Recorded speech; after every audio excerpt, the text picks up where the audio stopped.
జాగ్రత్త. సరే. అన్నయ్య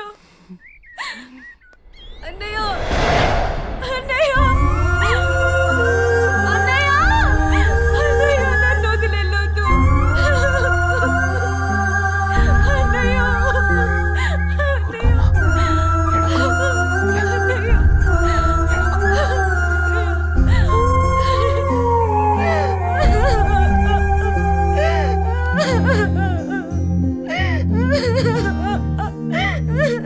ఇప్పుడు అడిస్తే ఏం లాభమే?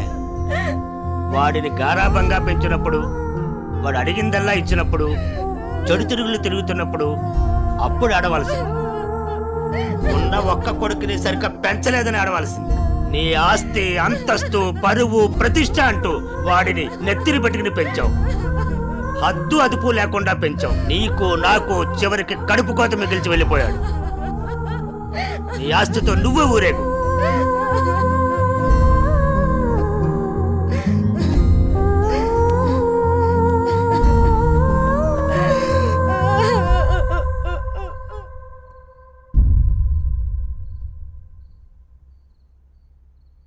ఏమయ్యా, తాపీగా కూర్చుని బాధపడుతున్నావా? ఏనాడన్నా నీ కొడుకుని సక్రమంగా పెంచావా? నీ తిరుగుళ్ళకి, వ్యసనాలకి నా జీవితాన్ని ఎలాగో నాశనం చేసావు. నిన్ను చూసి వాడు కూడా చెడిపోయాడు. కడకి వాడే లేకుండా పోయాడు. ఏ ఏ చెయ్యి లేస్తుంది. ఇది ఈ పౌరుషం కొడుకు గాడి తప్పినప్పుడు ఉండాల్సింది. నా మీదే చెయ్యి లేస్తుంది. కాంతం ఎవరి దగ్గర లొంగేదే లేదు. అందరి ముందు నన్ను గయ్యాళి చేసావు కదయ్యా. గయ్యాళి కాక ఇంకేంటి? ఈ దెబ్బ ముందే పడుంటే ఇవాళ ఈ పరిస్థితి వచ్చుండేదే కాదు. చిచి, నీకెంత చెప్పినా దండకే. నేను కూడా ఈ క్షణం నుంచి ఇల్లు వదిలేసి వెళ్ళిపోతున్నాను. నువ్వే ఊరేగు. ఏమండి, నన్ను క్షమించండి. మీరు కూడా వదిలేసి వెళ్ళిపోతే నేను ఇంకెవరి కోసం బ్రతకాలండి? నేను క్షమించేదే లేదే. ఇవాళ వచ్చిందే బుద్ధి నీకు. ఆనాడే నీ కొడుకు నువ్వు నా మాట ఉంటే ఈ రోజు ఇలా జరుగుంటేదే కాదు. మీరు కూడా అలా అంటే నేను ఎవరికి చెప్పుకోవాలండి? మీరే ఇంటి పట్టునుంటుంటే, మీరే అన్ని సక్రమంగా చూసుకుంటుంటే నేను ఇలా తయారయ్యేదన్నా. ఇప్పుడు నువ్వు నేను ఎంత ఏడ్చినా ఉపయోగం లేదు. బాధపడే ప్రయోజనం లేదు.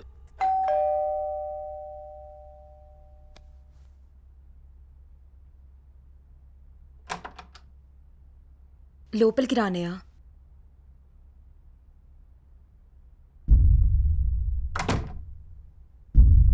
నానా, ఇప్పటి వరకు నేను చెప్పానే జే అన్నయ్య తినే. నమస్తే అండి.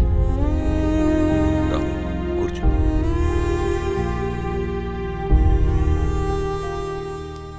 సారీ సార్, నా వల్లనే గణేష్.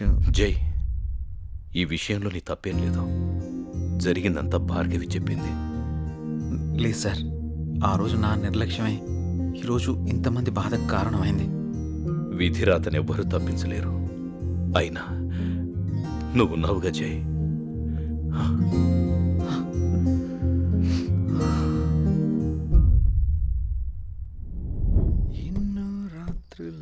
లోపలికి వెళ్ళి అబ్బాయిని బాగా చూసుకోవే. చెప్పు పిన్ని.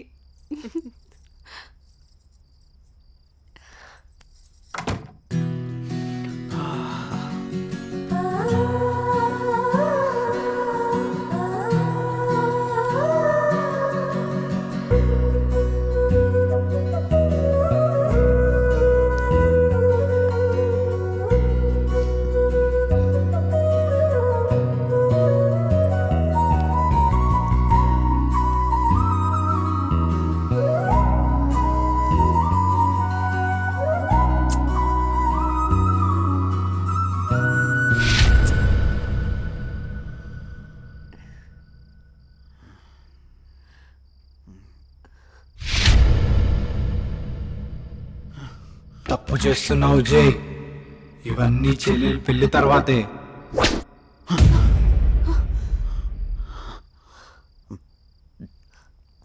ఏమైంది జై? అనన్య, నాకు దీనికి కొంచెం టైం కావాలి. ఏమైనా ప్రాబ్లమా? నో ప్రాబ్లం ఏం లేదు. కొంచెం అర్థం చేసుకోవా ప్లీజ్?